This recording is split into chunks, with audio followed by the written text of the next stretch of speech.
My parents wasted my inheritance. On my sister's influencer world tour, then turned up at my door with moving trucks saying they were retiring with me.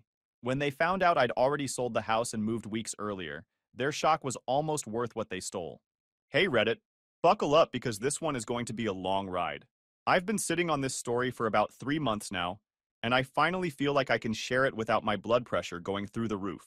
This is about my parents, my golden child sister, an inheritance meant for my future, and the moment I watched their entire retirement plan crumble in my old driveway. Fair warning, this story involves some serious family betrayal, financial manipulation, and the most satisfying moment of my entire 32 years on this planet. If you're here for drama, you came to the right place. So let me give you some background. I'm Derek, 32 male, and I have a younger sister named Brianna, 28 female. From the day Brianna was born, she became the center of my parents' universe. I'm not being dramatic here. I'm talking about a level of favoritism so blatant that extended family members have commented on it at holiday dinners. My aunt once pulled me aside at Thanksgiving when I was 16 and said, "Honey, I don't know why your parents treat you like the help, but just know we all see it." That should give you an idea of how obvious this was. Growing up, the differences were constant and crushing. Brianna got the bigger bedroom even though I was older. When I asked why, my mom said it was because Brianna needed more space for her things. What things? She was 6. She had stuffed animals and some picture books. I was 12 and actually needed a desk for homework. Didn't matter. Princess got the master suite-sized room, and I got what was essentially a converted closet with a window. Brianna got new clothes, while I wore hand-me-downs from cousins. Every back-to-school season, my mom would take Brianna to the mall for a full shopping spree. New jeans, new shirts, new shoes, the works. I got a garbage bag full of my cousin Kevin's old stuff, most of which didn't fit right and smelled vaguely like his basement. When I complained once, my dad told me I should be grateful we have family that shares, and that clothes are clothes. Meanwhile, Brianna was rocking Limited 2 and Justice outfits while I looked like a backup dancer in an early 2000s time capsule. The birthday disparity was legendary in our household. Brianna's birthdays were events, themed parties with catered food, professional decorations, bounce houses, the whole production. Her Sweet 16 had a DJ. A DJ for a house party. My birthdays were family dinner at home with a grocery store cake. One year, they forgot entirely until I mentioned it at breakfast. My mom's response? "Oh, honey, we've just been so busy with Brianna's dance recital preparations." Brianna got a car for her 16th birthday. A brand new Honda Civic with a red bow on it. The whole 9 yards. Me? I got a lecture about how cars are expensive, and I should be grateful for the bus pass they provided. When I pointed out the obvious unfairness, my dad said, "Brianna needs a car for her dance competitions." "What do you need one for?" My parents ran a small but successful insurance agency in our hometown in Ohio. They weren't wealthy by any stretch, but they were comfortable. Upper middle class, 2 vacations a year, nice house in the suburbs type of comfortable. They always told me that money was tight whenever I asked for anything, but somehow there was always money for whatever Brianna wanted. Dance lessons, cheerleading camps, a trip to Europe with her friend's senior year of high school. All of it just materialized out of thin air whenever Princess needed something. I worked my way through college. No help from them. Not a single dollar. I took out loans, worked 2 jobs, and graduated with a degree in software engineering while running on 4 hours of sleep most nights. I worked as a server at a restaurant 3 nights a week and did data entry for a local company on weekends. My GPA was a 3.7, which wasn't easy to maintain when you're exhausted constantly and stressed about whether you can afford textbooks. One semester, I was short about $800 for tuition. I called my parents, swallowed my pride, and asked if they could loan me the money. My mom sighed and said, "Derek, we really can't afford to just give you money right now. Brianna needs new costumes for her dance team. $800 for my education versus sparkly leotards for a hobby." I ended up picking up extra shifts and eating ramen for 2 months to make up the difference. Meanwhile, Brianna? She went to a private university, fully funded by mom and dad, where she majored in communications with a minor in social media marketing. She graduated in 5 years because she needed to find herself and changed her major twice. Her college experience included a study abroad semester in Italy that my parents paid for, a sorority membership that my parents paid for, and an apartment off campus that my parents paid for. When she graduated, they threw her a massive party with catered food and rented out a venue. My college graduation? I invited them. They said they couldn't make it because it was the same weekend as one of Brianna's dance showcases. I walked across that stage alone while my roommate's family cheered for me out of pity. That night, I got a text from my mom.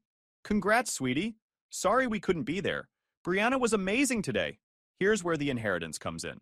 My grandmother on my dad's side, Grandma Ruth, was the only person in my family who seemed to actually care about me. She was this sharp, no-nonsense woman who saw right through the family dynamics and never played along with the favoritism. When I was a kid, I used to spend summers at her house just to get away from the constant feeling of being invisible. She'd make me lemonade on her porch, teach me card games, and actually listen when I talked about my day. She was more of a parent to me in those summers than my actual parents were year-round.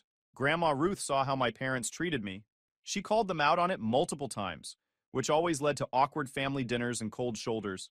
My dad would get defensive and claim she was making something out of nothing, but Grandma Ruth wasn't having it. She once told my mother directly, "You're raising one child to be entitled and the other to be resentful. Neither one is going to thank you for it." That was 7 years before she passed, and my mom barely spoke to her after that. She passed away when I was 25, and she left me her house and her will. Not my parents, not Brianna, me specifically. The will was crystal clear about it. Her lawyer told me she had updated it 3 times over the years to make sure the language was ironclad. She knew my parents would try to contest it, and she wanted to make sure they couldn't win. Grandma Ruth's house was a modest 3-bedroom place worth about $280,000 at the time, and she left it to me because, in her own words, written in a letter attached to the will, Derek is the only one in this family who understands the value of hard work and deserves a foundation to build his life upon. His parents have failed him, but I refuse to let that failure define his future. This house is my apology for not doing more while I was alive, and my hope that he will use it to create the life he deserves. I cried for an hour when I read that letter. Someone finally saw me. Even if it was posthumously, someone in my family actually saw me. My parents were not happy about this. They contested the will, claiming Grandma Ruth wasn't of sound mind when she wrote it. They hired a lawyer and everything. The court disagreed. Grandma Ruth had anticipated this and had her mental competency evaluated and documented by a physician just 6 months before she passed. She knew exactly what she was doing, and she did it deliberately. The judge threw out the contest in about 15 minutes. They tried to guilt me into selling the house and splitting the money with the family. I refused. My dad sat me down and gave me this whole speech about how family shares and how Grandma would have wanted everyone to benefit. I reminded him that Grandma explicitly stated in writing that she was leaving the house to me alone, so clearly she didn't want everyone to benefit. He didn't have a response for that. They tried to convince me to let them manage the property since I was so young and inexperienced. The idea was that they would rent it out, handle the upkeep, and give me a portion of the profits. I could smell that scam from a mile away. They would pocket most of the money and probably never actually give me anything. I refused that too. For once in my life, I had something that was mine, and I wasn't letting them touch it. I moved into Grandma Ruth's house and spent the next few years fixing it up. New roof, updated kitchen, refinished hardwood floors. I put my blood, sweat, and weekends into that place. The value climbed to around $340,000 by the time everything in this story went down. I also built my career, working my way up to a senior developer position at a tech company. I was doing well, really well, and I did it all without a single cent of help from my parents. Meanwhile, Brianna discovered Instagram, then TikTok, then YouTube. She decided she was going to be an influencer, a content creator, a digital entrepreneur. Whatever buzzword made it sound like more than posting selfies and unboxing videos. She had about 15,000 followers when this whole thing started, which in the influencer world is basically nothing. But in my parents' eyes, she was the next big thing. A star waiting to be discovered. For 3 years, I watched my parents pour money into Brianna's career. They bought her camera equipment worth thousands of dollars. They funded professional photo shoots. They paid for editing software subscriptions, ring lights, backdrops, and more clothes than any human being could ever wear. They even paid for her apartment in a trendy part of Columbus so she could be closer to the content creation community. None of this was their money to spend freely. They were dipping into their retirement savings, but they were convinced it was an investment that would pay off. Spoiler alert, it did not pay off. Brianna's follower count bounced between 15,000 and 20,000 for 3 years. She wasn't going viral. She wasn't landing brand deals. She wasn't building an empire. She was just a moderately attractive girl posting mediocre content in an ocean of millions of other moderately attractive girls posting mediocre content. But my parents refused to see it. Every time I gently suggested that maybe Brianna should get a real job while building her social media presence on the side, I was accused of being jealous, negative, and unsupportive. Then came the Influencer World Tour. Brianna announced at Christmas dinner 2 years ago that she had a vision, a plan, a strategy that was going to catapult her into influencer stardom. She stood up from the table like she was about to give a TED Talk, pulled out her phone with a PowerPoint presentation she had apparently prepared for this moment, and started pitching our parents on her grand scheme. She was going to travel the world for an entire year, creating content from exotic locations: Bali, Paris, Tokyo, Dubai, Santorini, Tulum. The whole Instagram travel fantasy starter pack. She had done extensive research. She had scrolled through other influencers' accounts and determined that travel content was the key to exponential follower growth. She claimed this would give her unique content that would set her apart from other creators. She said brands would be falling over themselves to sponsor her once she had all this international footage. The presentation included graphs, projected follower growth curves, estimated brand deal values, potential sponsorship opportunities. It was all completely made up, of course. Just numbers she pulled out of thin air to make it sound like a legitimate business plan.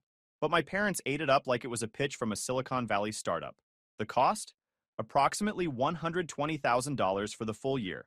Flights, accommodations, food, activities, travel insurance, equipment upgrades, and of course a generous living stipend, so she wouldn't have to stress about money while she was busy creating content. The breakdown included $40,000 for flights and transportation, $35,000 for accommodations. She refused to stay anywhere that wasn't aesthetic, $20,000 for food and experiences, $15,000 for emergency funds and insurance, and $10,000 for new equipment, including a drone and a gimbal and a mirrorless camera body. I nearly choked on my mashed potatoes when my dad announced that they were going to fund this trip. He said it with this proud smile on his face, like he was a venture capitalist announcing a Series A investment instead of a man about to make the dumbest financial decision of his entire life. Now I knew my parents had been supporting Brianna financially for years. But $120,000? That's not support. That's insanity. I asked them flat out where this money was coming from. My mom got this weird look on her face, and my dad cleared his throat and said they'd been saving for a while and wanted to invest in Brianna's future. I knew something was off. My parents weren't poor, but they weren't sitting on $120,000 in liquid cash either. Not after years of funding Brianna's influencer dreams. But they refused to discuss it further, and Brianna just kept going on about how this was going to change everything for her and how grateful she was to have parents who believed in her. Meanwhile, I sat there thinking about the bus pass I got for my 16th birthday. Brianna left for her world tour in March of that year. The Instagram posts started immediately. Her lounging by infinity pools, her eating overpriced brunch at trendy cafes, her doing yoga poses on beaches at sunset. The content was fine, generic, the same stuff every other travel influencer posts. Her follower count went from 18,000 to about 23,000 over the course of the year. Not exactly the explosive growth that was supposed to justify a six-figure investment. I tried to stay out of it. I had my own life to worry about. But something was nagging at me about where that money came from. So I did some digging. I have a cousin named Patrick who works at the bank where my parents have their accounts. We've always been close. He was one of the few family members who actually treated me like a human being growing up. Before you get all up in arms about privacy violations, I didn't ask him to access their accounts. That would be illegal, and Patrick takes his job seriously. I just asked him a hypothetical question about how someone might liquidate a large sum of money quickly. He mentioned that he'd seen people take out home equity loans, cash out retirement accounts early, sell assets, or take personal loans. Then he gave me this look and said, "Why, is someone in your family doing something stupid?" I didn't answer directly, but my face must have said everything. That's when it clicked. Home equity loan. My parents had paid off their house years ago. They were always bragging about it at family gatherings, how they were debt-free and financially responsible and blah blah blah. But a paid-off house is also a giant pile of untapped equity just sitting there. They could have borrowed against it. I did some public records research. And yes, this information is publicly available if you know where to look. Property records, liens, and mortgages are all part of the public record in most states. Sure enough, my parents had taken out a $150,000 home equity loan about 6 months before Brianna's trip. The filing was right there in the county recorder's office database, complete with the lender's name and the amount. They had literally mortgaged their fully paid-off home to fund my sister's Instagram vacation. These were people in their early 60s, nearing retirement, and they had just taken on $150,000 in debt for their 26-year-old daughter to take pictures of herself in front of landmarks. The monthly payments on that loan were probably around $900 to $1,000, depending on the interest rate, for 15 years. I did the math obsessively that night. They would be making payments on this loan until they were in their late 70s. If they retired at 65 as planned, they'd be paying nearly $1,000 a month out of their fixed retirement income. And for what? For Brianna to get slightly more followers on Instagram, for her to pretend to be a travel influencer for a year. Meanwhile, the $800 they couldn't spare for my college tuition sat in my memory like a splinter that never came out. I was furious. Not because they spent their own money. They're adults. They can do what they want. But because for my entire life, I had been told there wasn't enough. There wasn't enough for my college. There wasn't enough for a car. There wasn't enough for school supplies or sports equipment or anything I ever asked for. But there was apparently $150,000 available for Brianna to pretend to be famous on the internet. I decided right then that I was done. Done trying to have a relationship with people who clearly saw me as an afterthought. Done hoping they would someday treat me fairly. Done being the responsible child who got nothing, while the irresponsible one got everything. I started quietly planning my exit. See, I had been casually looking at job opportunities in other states for a while. Nothing serious, just keeping my options open. But now I started applying with intention. Within 2 months, I had an offer from a tech company in Austin, Texas. Great salary, great benefits, great weather, and most importantly, 1,200 miles away from my parents. I accepted the job. Then I called a realtor. Selling Grandma Ruth's house was harder emotionally than I expected. That house represented the only family member who ever truly saw me and valued me. I had spent years making it my own, painting the walls colors I liked, planting a garden in the backyard, building a home office in the spare bedroom. There were still some of Grandma Ruth's things there too. Her rocking chair in the corner of the living room, the china cabinet she had inherited from her mother, the quilt she made by hand that I kept on my bed. I spent a weekend going through everything, deciding what to keep and what to let go. I shipped the important stuff to Austin.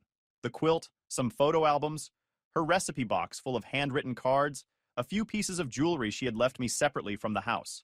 The rest I donated or sold. It felt like saying goodbye to her all over again. But I also knew that keeping the house would keep me tethered to Ohio, to my parents, to the constant reminder that I would always be second place in my own family. Grandma Ruth left me that house to give me a foundation. She would understand that I was using that foundation to build a better life somewhere else. The house itself wasn't the gift. The freedom it represented was. The realtor I hired was a guy named Dave, who came recommended by a coworker. He was efficient, no nonsense, and most importantly, discreet. I explained that I wanted this sale to be quiet. No signs in the yard, no open houses, just direct showings to qualified buyers. He didn't ask why, just nodded and said he could make that happen. The house sold in 3 weeks. Bidding situation, actually. 3 different families wanted it and kept trying to outbid each other. I ended up getting $365,000, which was $25,000 over asking. The irony wasn't lost on me that my parents' attempts to get me to sell the house and split the money years ago would have gotten them maybe $70,000 each. By waiting and improving the property myself, I'd made an extra $85,000 that was entirely mine. After paying off the remaining mortgage and closing costs, I walked away with about $290,000 in cash. I put most of it into investments and savings, kept some aside for relocating expenses, and mentally said goodbye to Ohio forever. Here's the thing, though. I didn't tell anyone. Not my parents, not Brianna, not anyone who might let it slip to them. I had my mail forwarded to a P.O. box in a different part of town before I changed it to Austin. I kept my social media completely quiet about any moves. No posts about packing, no new chapter announcements, nothing. I continued responding to my parents' occasional texts with the same level of minimal engagement I always had. They never visited me anyway. In the 7 years I lived in that house, they came over maybe twice, and both times were because they needed something from me. So there was no risk of them showing up and seeing a for sale sign. I moved to Austin in September, found a great apartment, started my new job, and began building a life that had absolutely nothing to do with my biological family. It was the most peaceful I'd felt in years. No more guilt trips, no more comparisons to Brianna, no more being made to feel like I was somehow less than despite being the only responsible person in the entire family. Meanwhile, Brianna's world tour ended with a whimper instead of a bang. She came back to the States with 24,000 followers, barely 6,000 more than when she started, and absolutely no brand deals waiting for her. The content she created was, according to multiple comments on this very website when I looked her up, basic, forgettable, and the same stuff every other mediocre travel influencer posts. Harsh, but not inaccurate. The $120,000 was gone. The home equity loan payments were coming due, and my parents suddenly realized they had a massive problem. They were 62 and 64 years old, with $150,000 in debt, minimal retirement savings. They had apparently dipped into that too over the years. And a daughter who was now living back in their house because she couldn't afford her own apartment without their financial support. Their plan had been to work until 65, pay off the loan with their combined incomes, and then retire comfortably. But the economy had other plans. My dad got laid off from his job about 4 months after Brianna returned. The insurance agency he worked for was downsizing, and he was offered an early retirement package that was significantly less than he'd been counting on. Suddenly, two people who had spent decades spending money like it grew on trees were faced with the reality that trees don't actually produce money. Shocking concept, I know. I learned all of this through Patrick, my bank cousin, who heard it through the family grapevine. My parents were apparently in full panic mode, trying to figure out how they were going to afford their house payments, their debt payments, and supporting Brianna, all on my mom's salary alone. The answer, as it turns out, was that they couldn't. Then I got the call. It was a Saturday morning in January. I was sitting in my Austin apartment, enjoying my coffee, and the fact that it was 65 degrees outside while Ohio was buried in snow. My mom's number popped up on my phone. I almost didn't answer. Our conversations had been reduced to maybe one call every 2 months, and they were always brief and surface level. But something told me to pick up. "Derek, honey, we need to talk to you about something important." Her voice had that particular tone that I recognized from childhood. It was the tone she used when she was about to ask me for something and was trying to butter me up first. I braced myself. "Your father and I have been doing a lot of thinking, and we've made a decision. We're going to retire and move in with you." I actually laughed, out loud. I thought she was joking. She was not joking. She went on to explain that they had decided the best solution to their financial problems was to sell their house, use the money to pay off the home equity loan, and then retire to live with me in Grandma Ruth's house. They would help with household expenses, of course, and it would be so nice for us to finally spend quality time together as a family. Brianna would be coming too, at least temporarily, until she could get back on her feet and find her own place. Let me make sure you're understanding this correctly. My parents, who had spent my entire life treating me as an afterthought, who had funded my sister's every whim while telling me they couldn't afford to help me, who had taken out $150,000 in debt to send Brianna on a glorified vacation, now expected me to house all three of them indefinitely, while they retired on whatever pittance they had left. And they just assumed I would say yes. They didn't ask. They informed. I was silent for so long that my mom asked if I was still there. "Yeah," I said. "I'm here." "When exactly were you planning on making this move?" She cheerfully informed me that they had already started packing, that they had listed their house last week and already had an offer, and that they expected to close in about 60 days. They were planning to arrive at my place in mid-March with a moving truck full of their belongings. They had already started packing. They had already listed their house. They had already accepted an offer. They did all of this before even consulting me about whether I wanted 3 additional people living in my home. "We figured you'd be thrilled to have us," my mom said. "That big house is way too much space for just one person anyway. And think about how much money you'll save on groceries when we're all cooking together." The audacity was almost impressive. I could have told her right then. I could have dropped the bomb that I had sold the house 6 months ago and moved to Texas. But something in me wanted to wait. I wanted them to experience the full weight of their entitlement crashing down on them in person. Call it petty, call it revenge, I call it justice. "Okay, Mom," I said. "I guess I'll see you in March." She was so pleased, so relieved.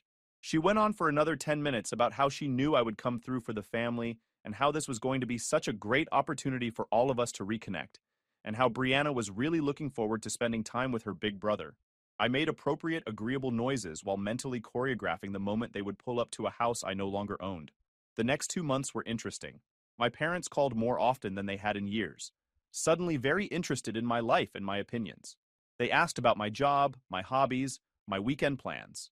They sent me articles about intergenerational living and how it was becoming more common for families to share homes.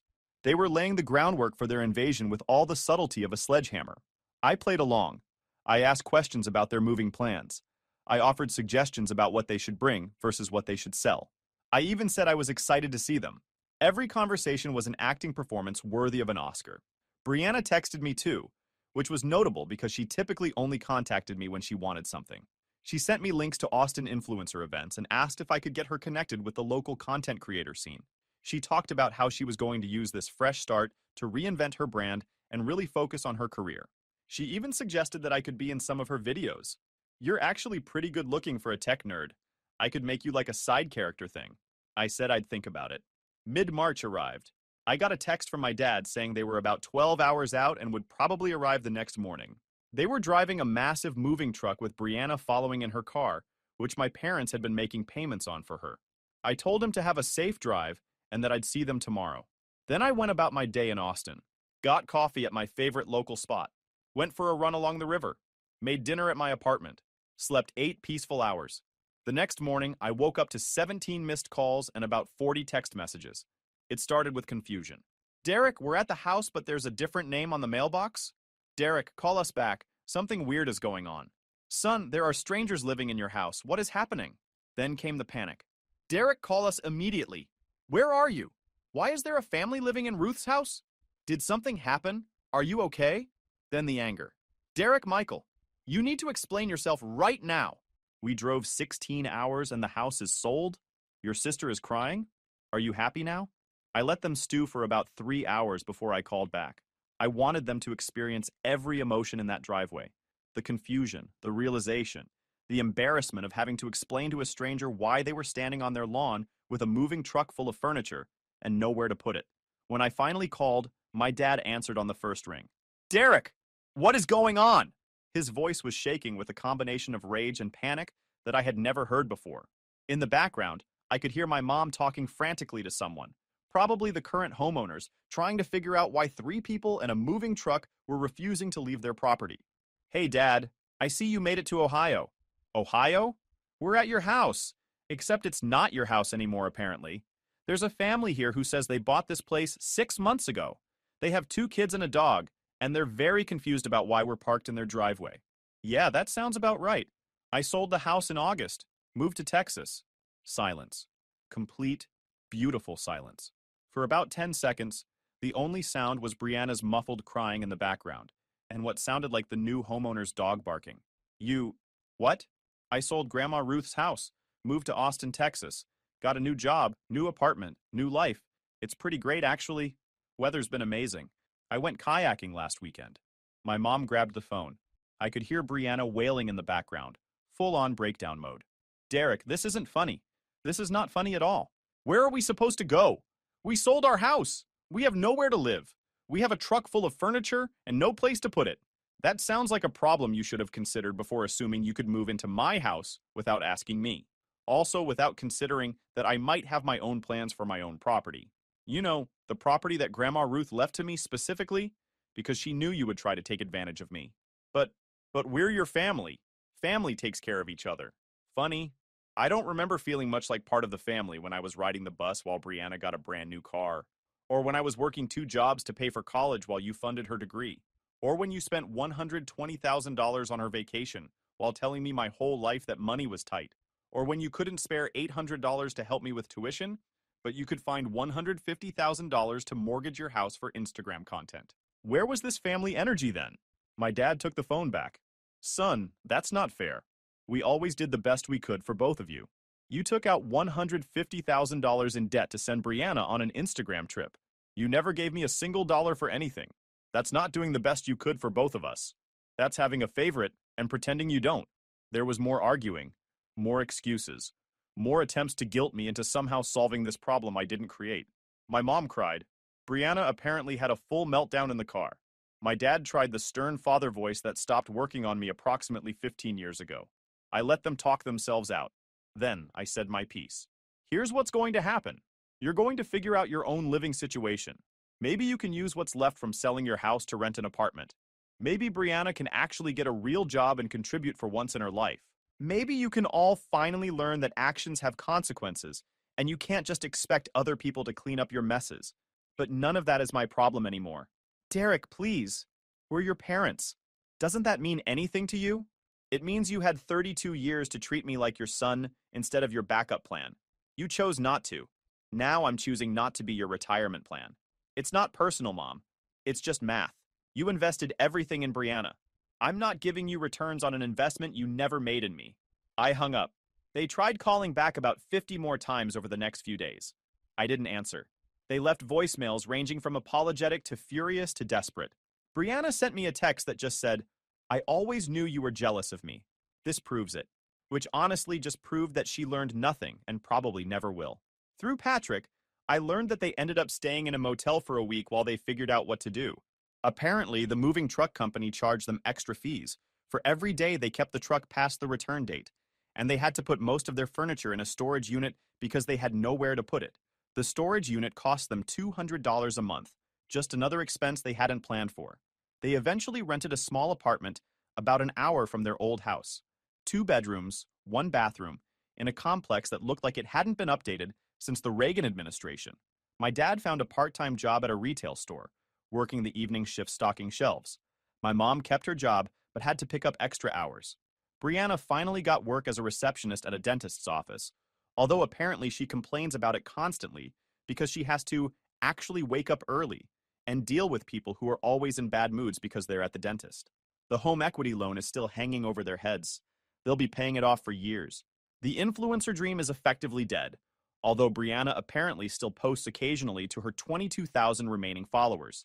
She's actually lost about 2,000 since the world tour ended because she stopped posting regularly. My parents are facing a retirement that looks nothing like what they planned, living in a 2 bedroom apartment and working into their late 60s just to keep up with their debt payments. Here's where it gets even better. About 2 months after the driveway incident, Patrick called me with an update. My parents tried to get a personal loan to help cover expenses. They got denied. Their credit score had taken a hit from the home equity loan and maxing out credit cards during Brianna's world tour. The bank they'd been with for 30 years turned them down flat. Then Brianna's car got repossessed. Remember how my parents had been making payments on her vehicle? Those payments stopped when they couldn't afford them anymore. She came out of work one day to find her car gone and a repo notice on the ground. Patrick said she had a complete meltdown in the dentist office parking lot. Ugly crying, screaming at her phone, the whole production. Her coworkers had to call my mom to come pick her up. Without a car, Brianna couldn't get to work reliably. Public transit in their area is basically non-existent, and Uber costs added up fast.